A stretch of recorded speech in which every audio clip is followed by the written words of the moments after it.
Aujourd'hui, nous vous proposons la conférence Semences, alimentation, la menace des nouveaux OGM.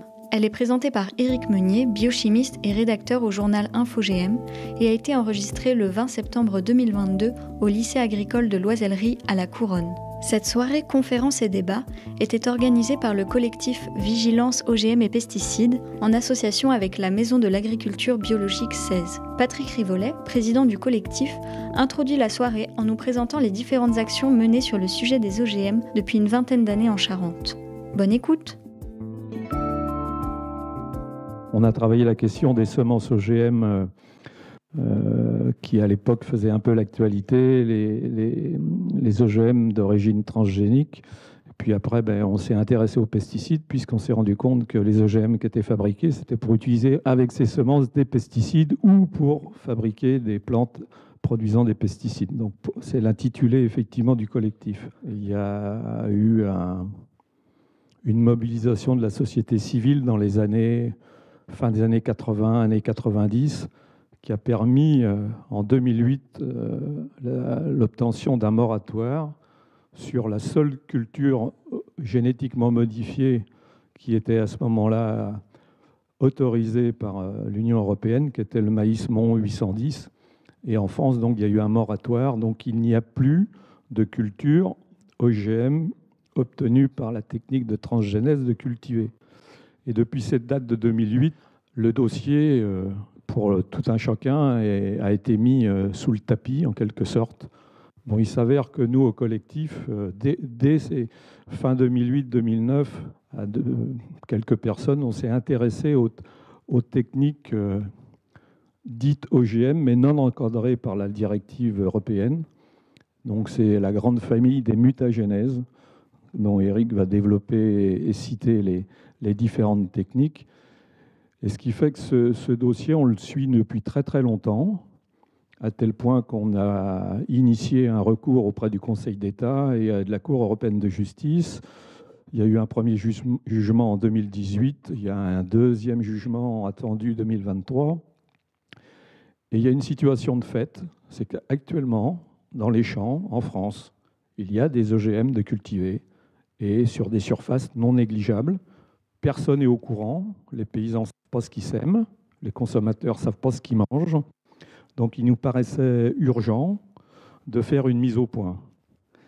Éric Meunier, journaliste, biologiste de formation, rédacteur expert à InfoGM, qui va tout à l'heure nous faire un point clair sur la situation, aussi bien dans les champs que dans les assiettes, et puis aussi au niveau réglementaire. Et donc là, je vais passer la parole à mon ami président de l'AMAB. Merci Patrick. Donc effectivement, Sébastien Bruand, donc moi je suis président de la Maison de l'Agriculture Biologique de Charente et maraîcher à côté de Cognac. Alors je vous présente en deux mots peut-être l'AMAB. Donc nous en fait on s'occupe de l'objectif, c'est de développer en fait les surfaces et les fermes en agriculture biologique, à la fois par des installations et des conversions.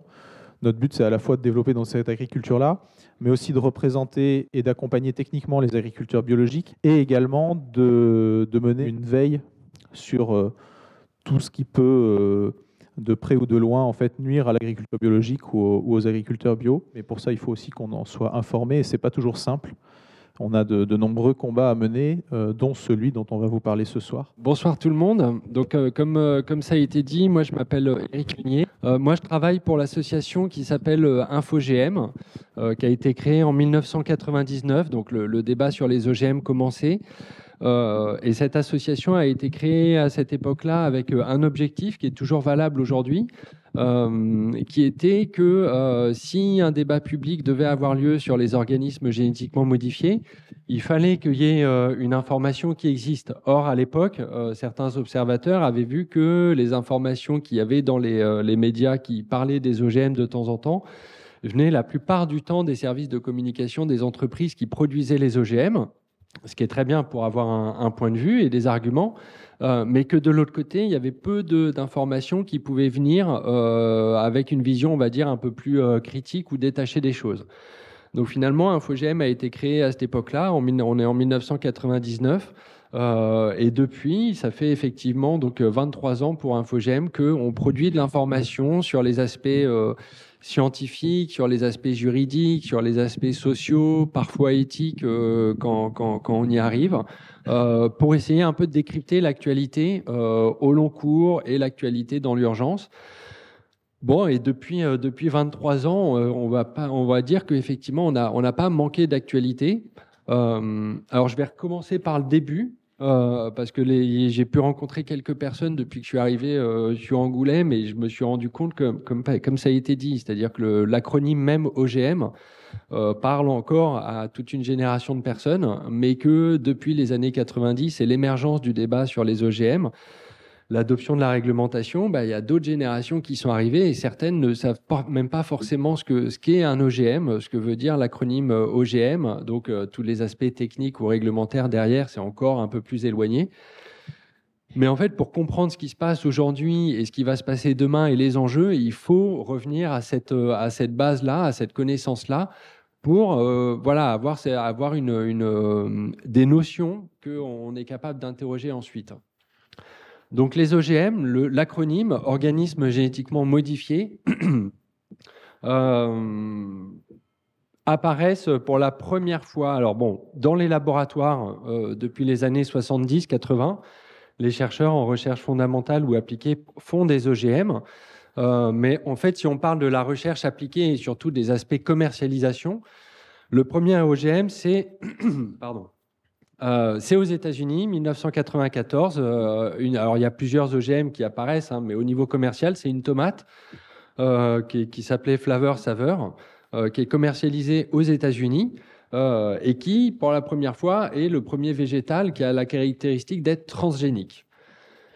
À l'époque, le terme de transgénèse du grand public, des associations qui suivent les dossiers, n'est pas connu. Donc, il y a eu une première exploration, d'où un débat citoyen qui arrive dans les années 90, mais avec des organisations qui, finalement, comprennent que tout va très vite dans les champs, sur le continent américain, que ce soit Amérique du Nord ou Amérique du Sud, que si l'Union européenne, dans ces champs, n'a pas encore d'organismes génétiquement modifiés qui sont mis en culture, ce n'est pas le cas des États-Unis avec cette tomate, mais ce n'est pas le cas de l'Amérique du Sud, qui, elle, assez rapidement, va avoir, par exemple, du soja transgénique qui va être cultivé par les agriculteurs sud-américains.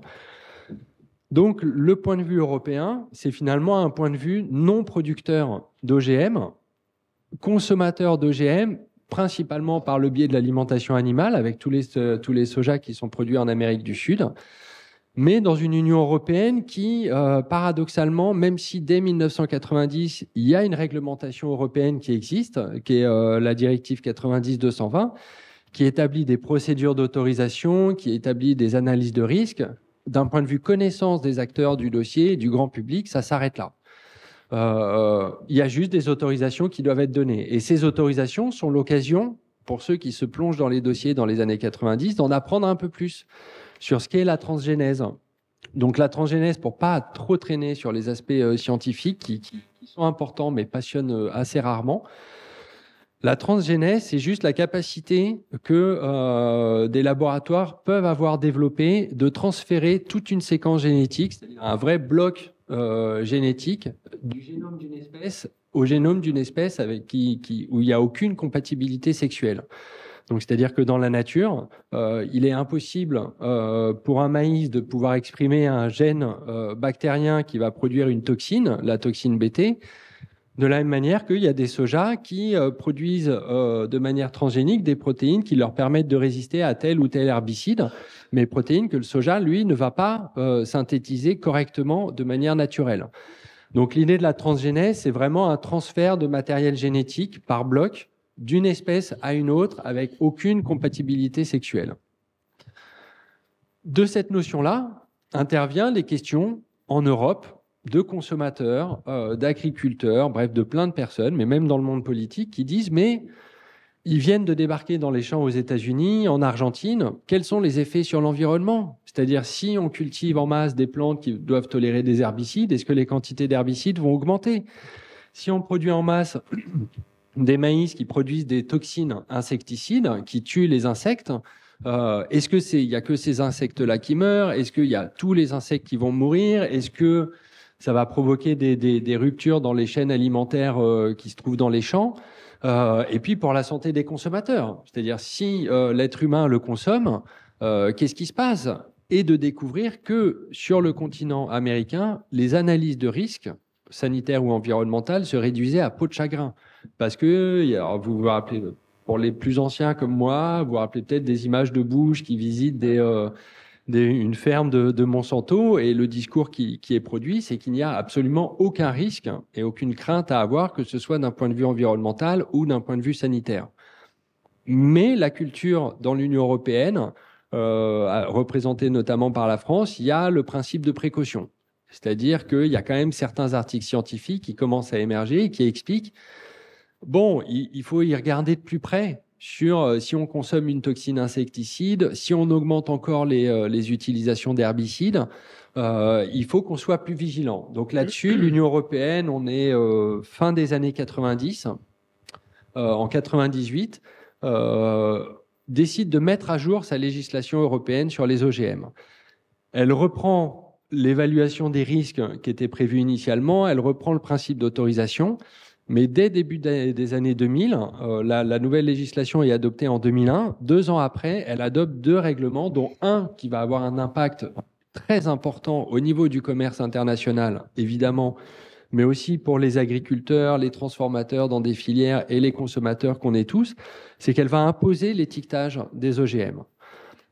Tout produit OGM qui est commercialisé dans l'Union européenne à destination de l'alimentation humaine, par exemple, ou tout, par exemple, même une huile qui n'est plus OGM en tant que telle, une huile de colza ou autre, il n'y a plus de colza dedans, il n'y a que l'huile. Cette huile doit quand même être étiquetée comme ayant été produite à partir d'un OGM. Une exception est néanmoins faite. Le législateur décide que tous les produits issus d'animaux nourris aux OGM n'auront pas à être étiquetés.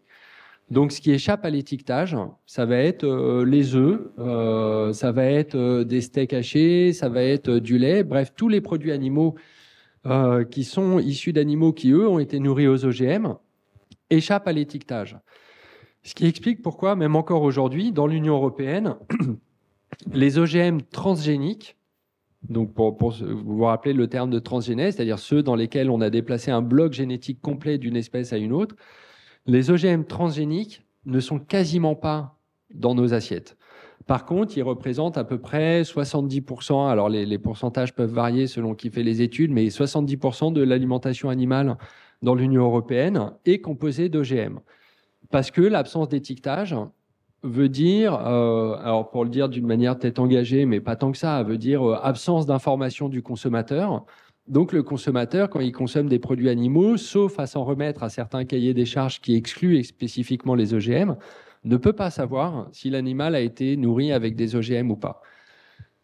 Ça, c'est la situation. On est début des années 2000. L'Union européenne se dote de cette législation qui est réputée comme étant une des plus poussées au monde, parce qu'elle demande encore une fois que les risques sanitaires environnementaux soient analysés. Elle demande qu'une autorisation soit nécessaire pour pouvoir commercialiser un OGM, et elle impose un étiquetage. Bon, elle impose d'autres éléments aussi plus techniques ou qui peuvent se passer dans les champs, qui nous intéressent moins aujourd'hui. Mais on est au début des années 2000.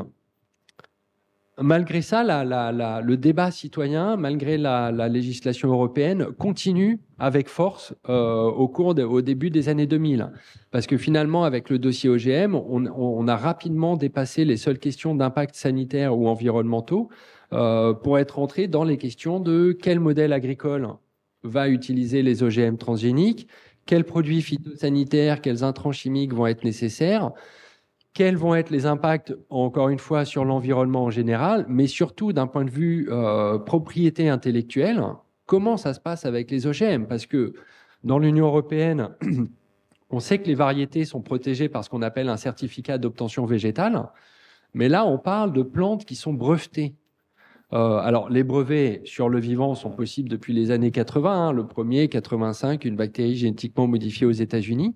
Mais là, on parle de plantes modifiées par transgénèse qui sont brevetées et qui proviennent d'Amérique du Nord ou d'Amérique du Sud. Donc ça fait partie des éléments qui continuent d'alimenter le débat avec des entreprises qui continuent à faire des essais en champ d'OGM, que ce soit en France ou un peu partout dans l'Union européenne, et une bagarre qui focalise un peu sur la culture des OGM transgéniques.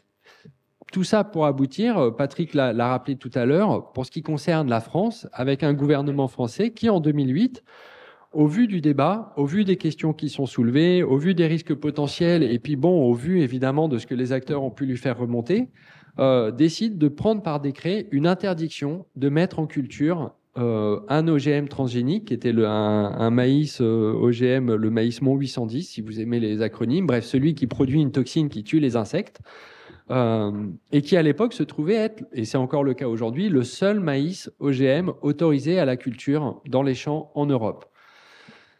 Donc en France, en termes d'OGM transgéniques, il n'y a plus d'essais en champ. Depuis 2008, la culture du seul maïs autorisé commercialement est interdite. Les autres pays européens n'ont pas mis en place de culture. Il y a pu y avoir 4-5 pays, Portugal, Espagne, République tchèque, qui en ont cultivé. Un petit peu, je crois qu'aujourd'hui, il n'y a que l'Espagne qui continue d'en cultiver, mais on parle vraiment de surface anecdotique. Donc 2008, ce moratoire. Voilà, un décret qui impose, qui interdit la mise en culture des OGM transgéniques. Le truc, c'est qu'à la même époque, enfin, ce moratoire va avoir un effet paradoxal. C'est-à-dire que quelque part, il signe la fin d'inquiétude de ce qui pouvait se passer dans les champs ou de ce qu'on pouvait avoir dans nos assiettes, parce qu'avec l'étiquetage, on était capable, en mesure de sélectionner les produits qu'on voulait consommer ou pas. Et donc, ce moratoire, ce décret de 2008, c'est un peu un signal de départ de perte d'intérêt du dossier OGM. Le dossier était très connu, très maîtrisé par beaucoup d'acteurs, mais au fil du temps, il y a une parole sur les OGM transgéniques qui s'effiloche. On entend moins les gouvernements. Il y a certains acteurs de la société civile, paysans ou autres, qui continuent de se mobiliser, mais moins de relais dans les médias. Pardon. Moins de relais dans les médias, alors que pourtant, dans le même temps, commencent à circuler des informations, alors qu'ils peuvent venir de groupes locaux dans le coin, comme le collectif auquel Patrick appartient, qui peuvent venir aussi de quelques semenciers qui font parfois fuiter des informations, et qui en 2008 commencent à expliquer, mais jusqu'à maintenant, c'était les OGM transgéniques, mais il n'y a pas que des OGM transgéniques. C'est-à-dire que dans des laboratoires, en phase de développement, de recherche et développement, de pré-commercialisation, il y a d'autres OGM qui peuvent être obtenus par d'autres techniques que les techniques de transgénèse. Donc là, bon, il y a tout un mouvement qui s'amorce à regarder dans les champs ce qui se passe et tout. Et finalement, voilà, c'est par exemple, les exemples de colza et de tournesol qui résistent à des herbicides sont pris. Mais qui sont des colzas et des tournesols qui n'ont pas de transgène à l'intérieur. Ils n'ont pas été modifiés par transgénèse. Et pourtant, il y a eu modification génétique d'opérer. Ces colzas et ces tournesols répondent exactement à ce que la définition d'un OGM, à la définition de ce qu'est un OGM qui est donné dans la réglementation européenne donne. Donc, spontanément, parce qu'en plus, c'était des colzas et des tournesols qui étaient tolérants à des herbicides, il y avait la problématique d'utilisation des herbicides dans un modèle agricole. Donc, on avait une problématique OGM. À l'époque, je crois, on n'appelait pas OGM inconnu, mais OGM caché, OGM inconnu, et la problématique herbicide. Donc, avec ces deux exemples-là, il y a des collectifs locaux qui, finalement, se sont mis à se renseigner, à creuser un peu l'information. Nous, on s'y est mis aussi. Et en fait, bon, j'allais vous dire que c'était parti en 2012 à Matignon, mais on va attendre juste un petit peu des explications un peu scientifiques pour que vous compreniez la différence. En quoi ces OGM étaient différents? Pourquoi ce n'est pas des OGM transgéniques? C'est parce que quand un laboratoire veut modifier le patrimoine génétique d'un organisme, là on parle de micro-organismes, de plantes ou d'animaux, il y a une batterie de techniques qui existent. La transgénèse, c'était une des techniques les plus récentes qui était maîtrisée dans les années 80-90. L'idée, c'était de mettre en culture des cellules végétales, par exemple, de les bombarder avec la séquence génétique que vous voulez insérer dans le génome, Et au petit bonheur la chance, cette séquence génétique va finir par s'insérer, la cellule végétale va l'intégrer, les cellules végétales sont multipliées, elles peuvent, avec les produits qu'il faut, qui sont nécessaires, elles peuvent redonner une plante. Et cette plante qui va pousser va avoir le transgène dans son patrimoine génétique, qui va être exprimé. Donc si vous avez mis un transgène qui produit une toxine insecticide, votre plante va produire une toxine insecticide. Si vous avez mis un transgène qui produit une protéine qui résiste à un herbicide, votre plante va résister à un herbicide. Il a fallu transférer un bloc génétique complet, c'est-à-dire l'équivalent de ces séquences génétiques. Alors, s'il y a des puristes de la génétique, je m'excuse par avance parce que je vais faire des raccourcis qui sont faux. Mais par exemple, la couleur des yeux, chez l'être humain, chez les animaux, est définie par des séquences génétiques, par des blocs génétiques. Le fait d'avoir 2 bras, 2 jambes est défini par des séquences génétiques. Le fait de produire telle protéine ou telle protéine, de sentir du goût ou autre, a en grande partie une origine génétique. Si vous transférez cette séquence génétique d'une espèce à une autre, vous faites un OGM transgénique, on a vu où est le tableau. Mais dans les techniques qui sont possibles, vous pouvez aussi modifier les séquences génétiques existantes dans un organisme. C'est-à-dire que là, il n'est plus question de transférer d'une espèce à une autre une séquence génétique, il est question de modifier directement le patrimoine génétique en faisant ce qu'on appelle de la mutagénèse. Alors en fait, la mutagénèse, on connaît tous sans le savoir. La mutagénèse, étymologiquement, le mot, c'est juste de dire la génération de mutations. Les mutations dans un génome, alors si on va... Le génome, c'est de l'ADN. L'ADN, c'est une série de 4 lettres qui sont alternées, qui composent les séquences génétiques. Une image qui est partiellement fausse, mais qui est assez pratique pour comprendre, c'est un génome, c'est un peu l'équivalent d'un livre. Un livre, ça vous raconte une histoire, c'est composé de chapitres, avec des paragraphes, avec des lignes, avec des mots, avec des lettres. Et nous, dans l'alphabet français, on a 26 lettres. Bon, un organisme, pour fonctionner, il a son livre interne, c'est le génome, son ADN, qui est une espèce de grand livre avec aussi ses chapitres, ses paragraphes, ses phrases, ses mots. Et lui, il a besoin que de 4 lettres pour pouvoir fonctionner. Et cet enchaînement de 4 lettres donne ce qu'on appelle le code génétique. Pour modifier une protéine, pour faire acquérir une nouvelle caractéristique, en fait, c'est pas si sorcier que ça. Il faut avoir l'ambition de changer une lettre dans une séquence génétique à tel endroit du génome ou une autre.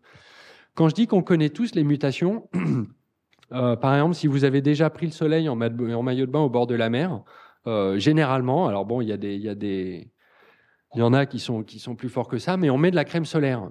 La crème solaire, elle est là pour nous protéger du soleil. Finalement, bon, elle nous protège du soleil, on ne sait pas trop pourquoi.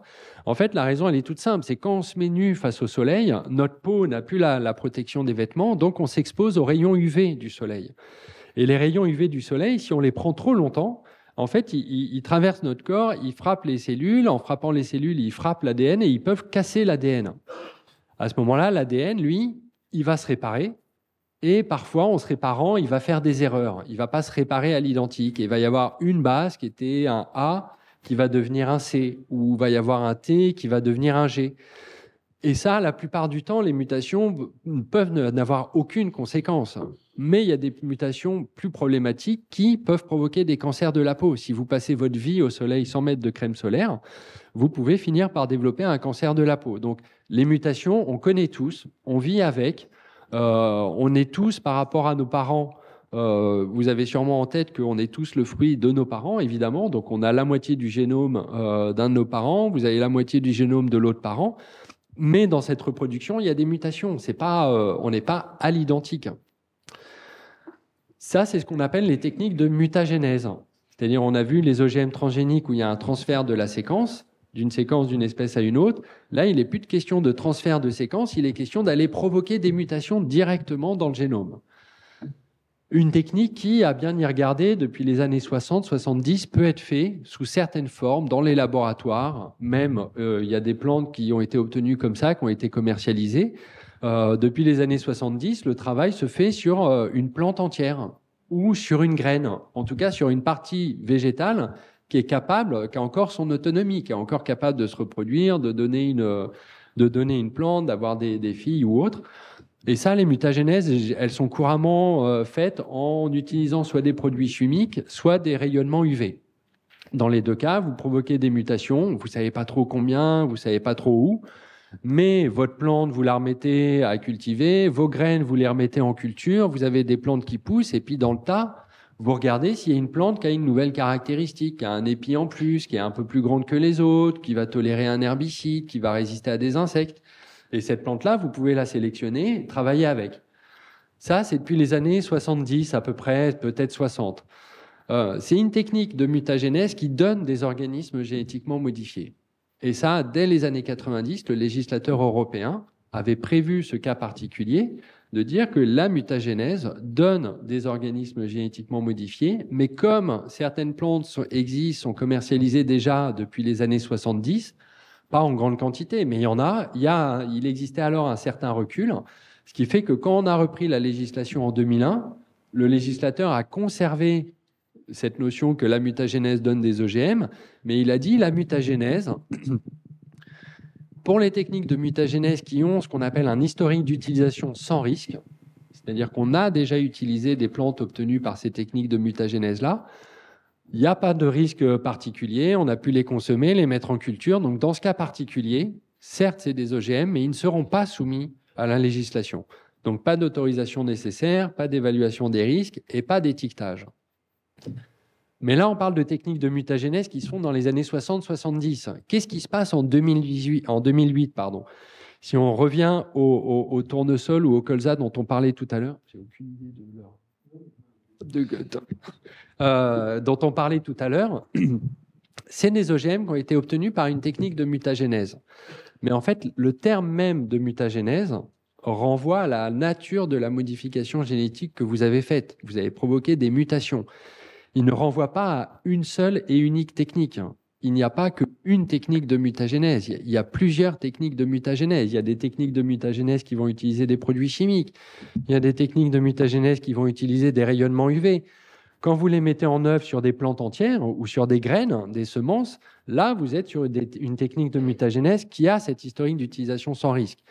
Mais depuis les années 90, pas avant, depuis les années 90, donc à une époque où on avait déjà une réglementation sur les OGM, vous pouvez mettre cette technique en œuvre avec produits chimiques ou rayonnement UV, non pas sur une plante entière ou sur une graine, mais sur une cellule végétale que vous avez isolée, que vous avez multipliée sur un milieu artificiel avec les produits chimiques qui lui permettent de survivre, on va dire, et de redonner la plante. Mais ça, c'est une technique de mutagénèse. Il n'y a pas d'historique d'utilisation sans risque, pour la simple et bonne raison, c'est qu'il n'y a quasiment pas de plantes qui ont pu être commercialisées après avoir été obtenues par cette technique-là. On est vraiment dans les années 90. Il y a l'exemple du colza, du tournesol qui sont découverts dans les années 2000, mais ça ne représente pas l'ensemble des plantes qui sont cultivées, que ce soit en grande culture, que ce soit en maraîchage ou autre. Donc on est très loin d'un historique d'utilisation sans risque. Et à l'époque où cette compréhension de ce que sont les techniques de mutagénèse se développe, là, les entreprises de biotechnologie arrivent avec une armada de nouvelles techniques de modification génétique, avec des noms abracadabrantesques pour beaucoup d'entre eux. Mais alors, il y en a peut-être une dont vous avez entendu parler il y a 2 ans, parce que ça a été l'occasion d'un prix Nobel pour une chercheuse française.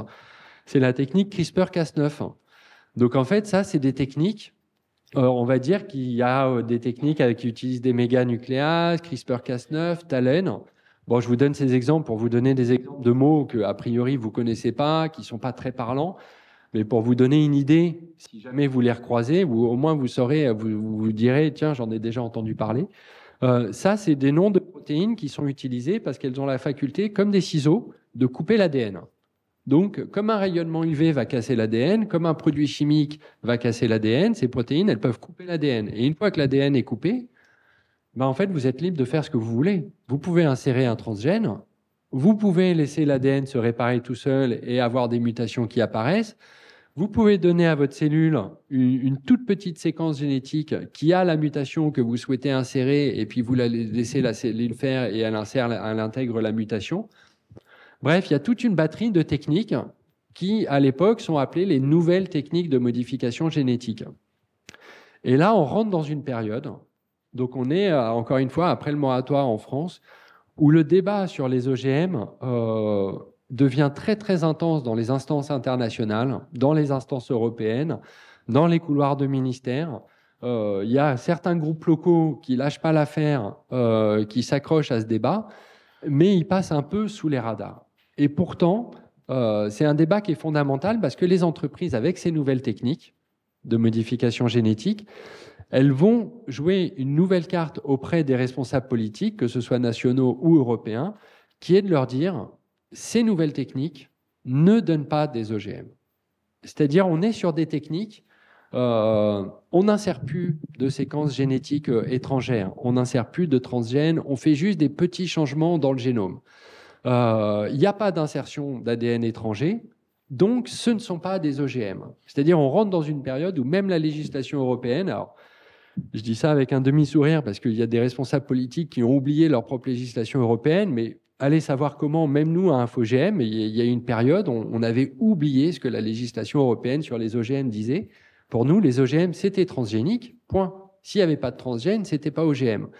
Et bon, finalement, grâce au boulot des groupes locaux qui sont sur le terrain, qui viennent avec ces colzas, ces tournesols, on se rappelle, c'est aussi muté.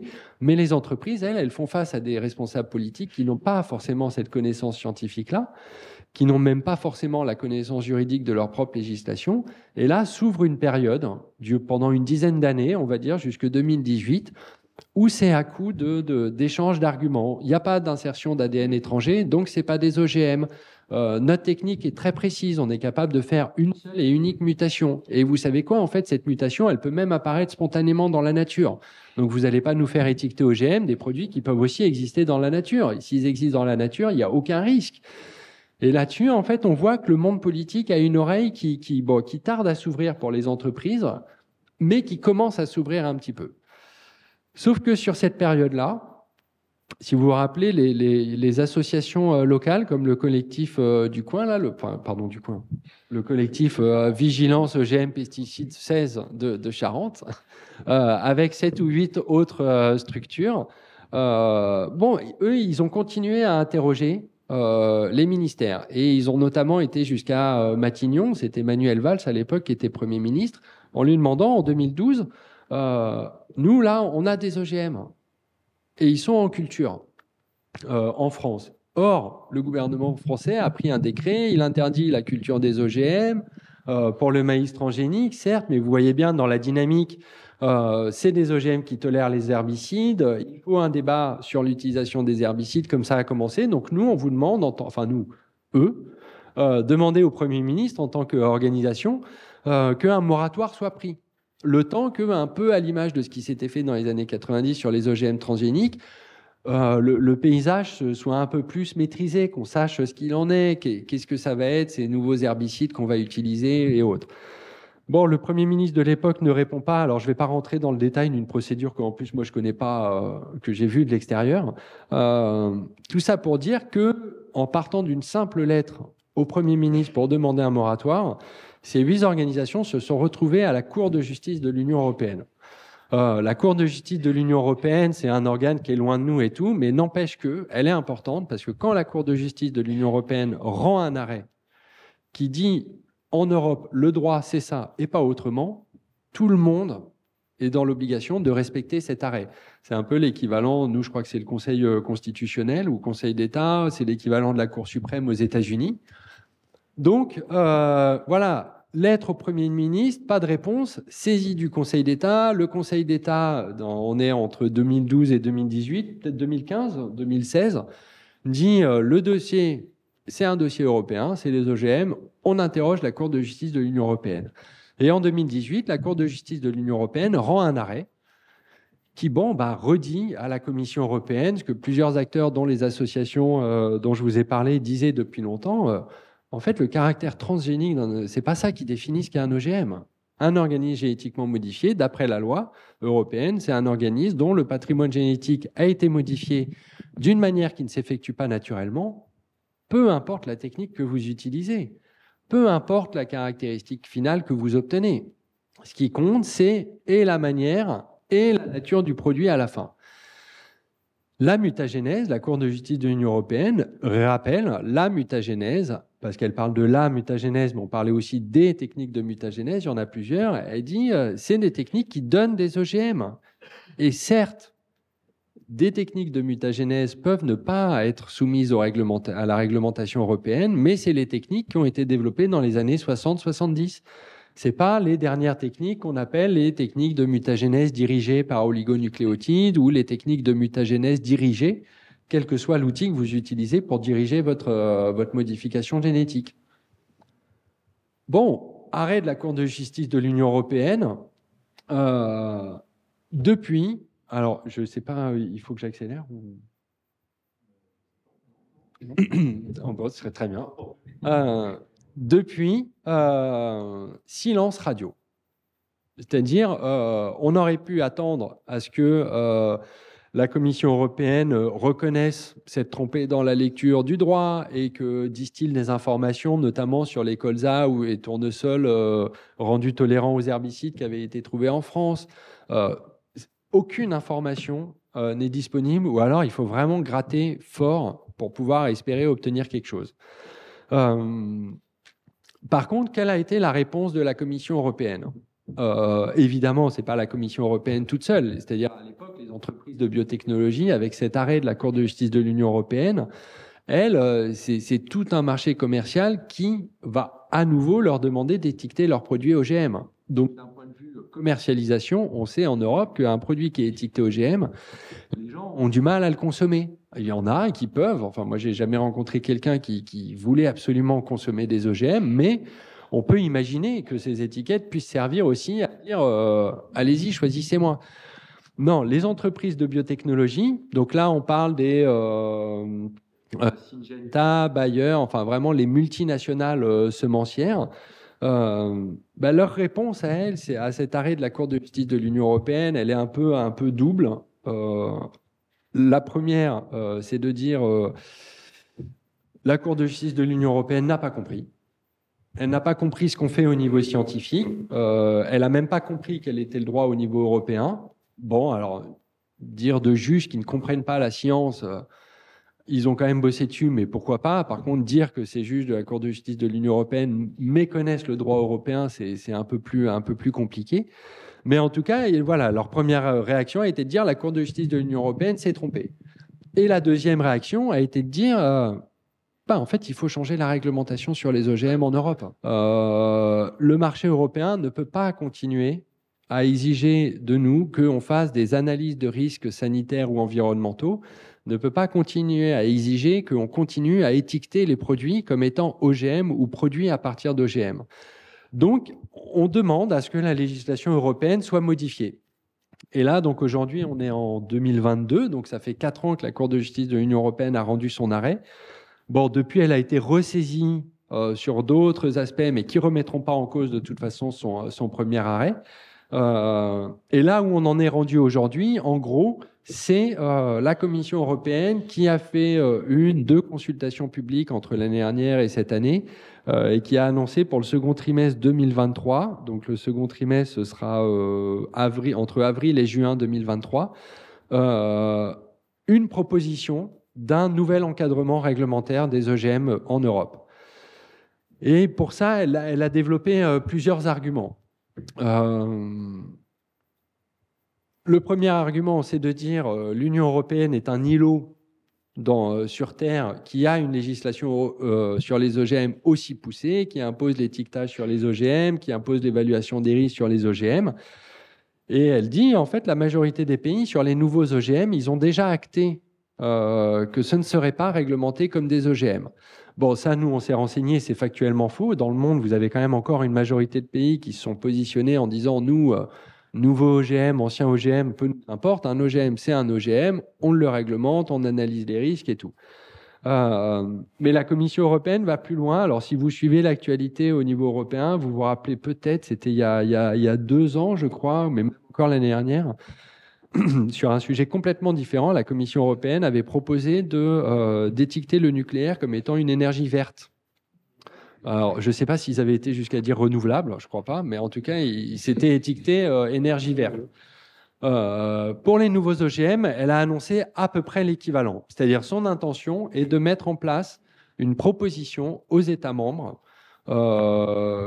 qui va s'intégrer dans le pacte vert, le Green Deal en anglais, c'est-à-dire avec la stratégie de la ferme à la fourchette qui a été adoptée par la Commission européenne l'année dernière, et dont l'idée est de mettre en place une agriculture désintensifiée, une agriculture durable, respectueuse de l'environnement pour les années à venir. Donc il y a sûrement plein de choses de bien là-dedans. Moi, je ne connais pas l'ensemble du pacte vert qui est proposé.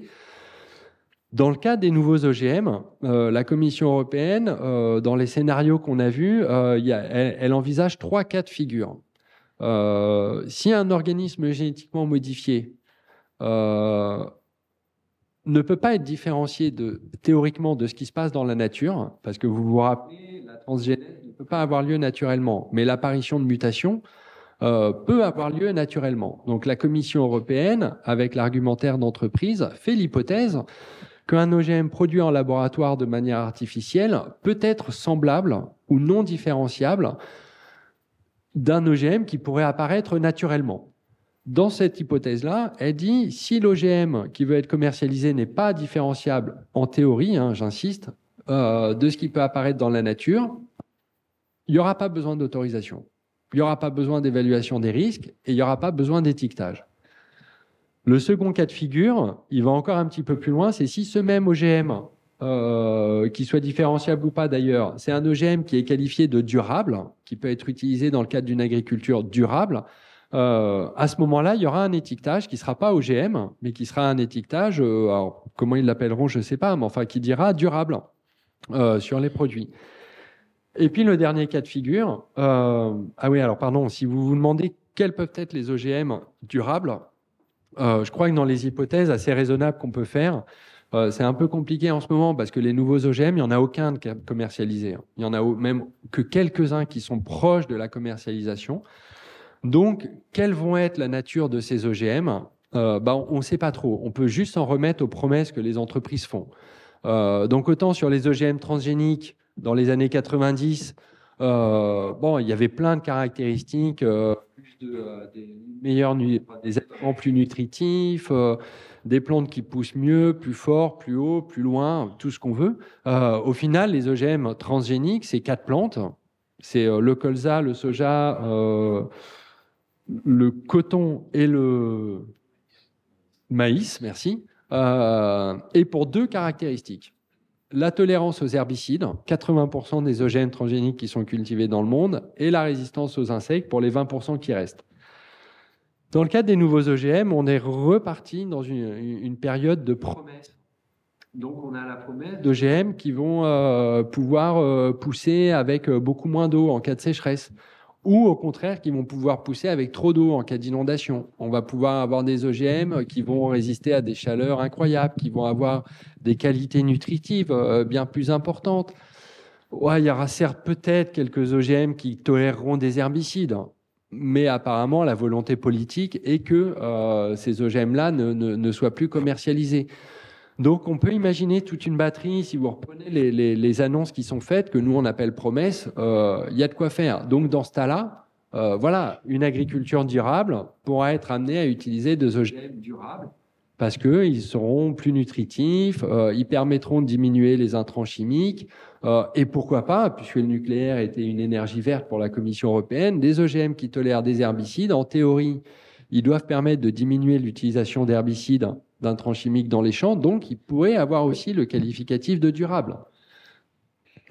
Bref, en tout cas, voilà les 2 premiers cas de figure. Et le dernier cas de figure qui est envisagé, qui est le seul qui donnerait lieu à un étiquetage OGM, c'est un organisme génétiquement modifié qui peut être différencié de ce qui se passe dans la nature et qui n'est pas durable.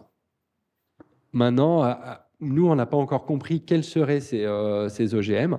En tout cas, la proposition, elle est attendue pour, donc je vous ai dit, le second trimestre 2023, avec 2 cas de figure sur 3, un étiquetage que la Commission européenne propose de supprimer, plus d'étiquetage OGM.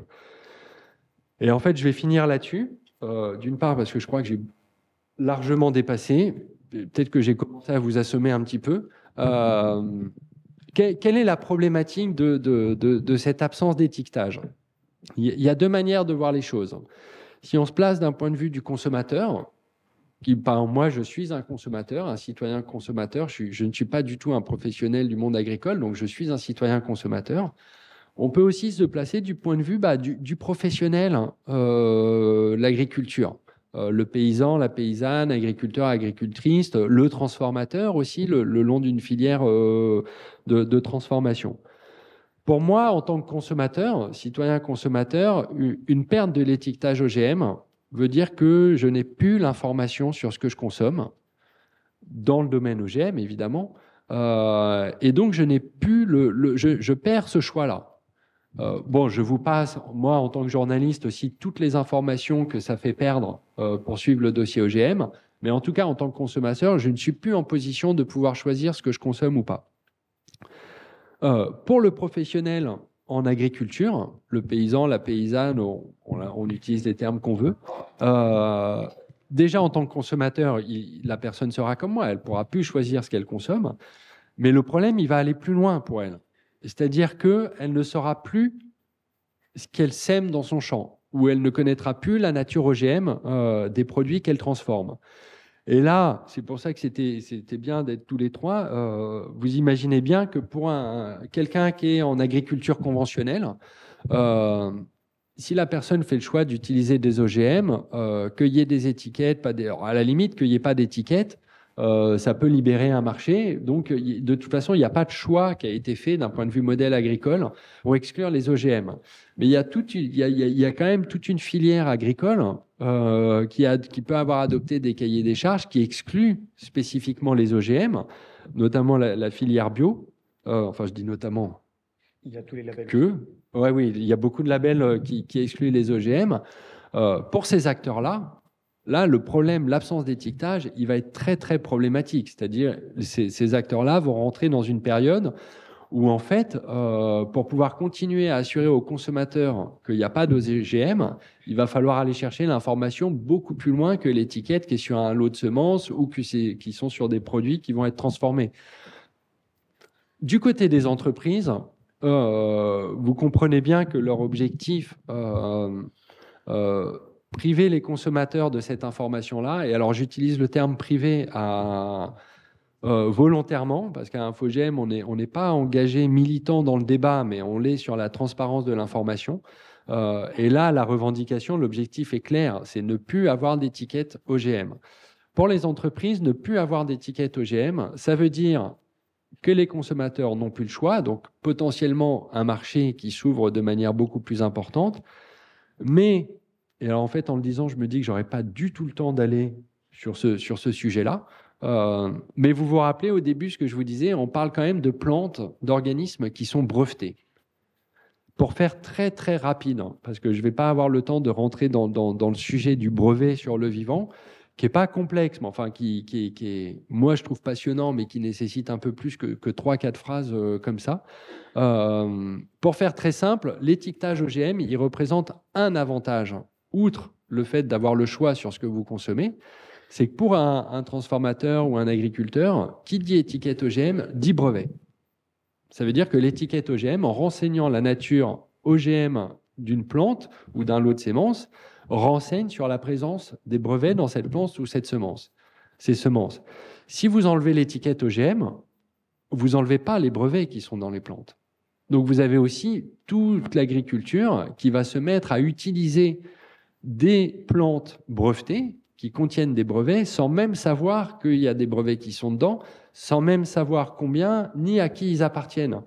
Et pour conclure, moi je finis sur une image qui était assez parlante parce que parfois on discute quand même avec des semenciers.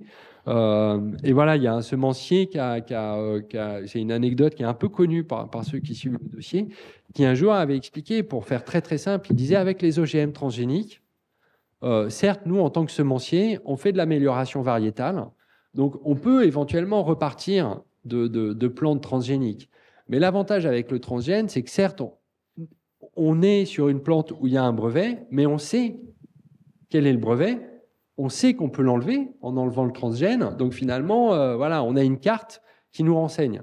Avec les nouveaux OGM, en fait, c'est plus un brevet qui existe. En fait, en tant que semencier, nous, on va évoluer dans un champ de mine pour lequel on n'aura pas la carte qui nous dira quel est le bon chemin pour suivre sans que la mine explose. Voilà la problématique des brevets. Donc pour les entreprises, c'était pour conclure là-dessus, supprimer l'étiquette sur les OGM, c'est enlever le choix du consommateur, c'est enlever aux agriculteurs et aux agricultrices la connaissance de ce qu'ils sèment et donc le choix du modèle agricole dans lequel ils sont et qu'ils veulent défendre.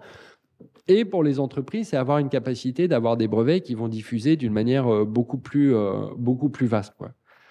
Voilà à peu près le débat sur où on en est, en tout cas, du débat sur les OGM, qu'ils soient anciens, nouveaux, en fait, on s'en fiche. Voilà, donc si vous voulez suivre l'actualité, vous avez les collectifs locaux qui sont là pour renseigner. Mais sinon, voilà, 2023, potentiellement une proposition de la Commission européenne pour modifier l'encadrement réglementaire des OGM en Europe.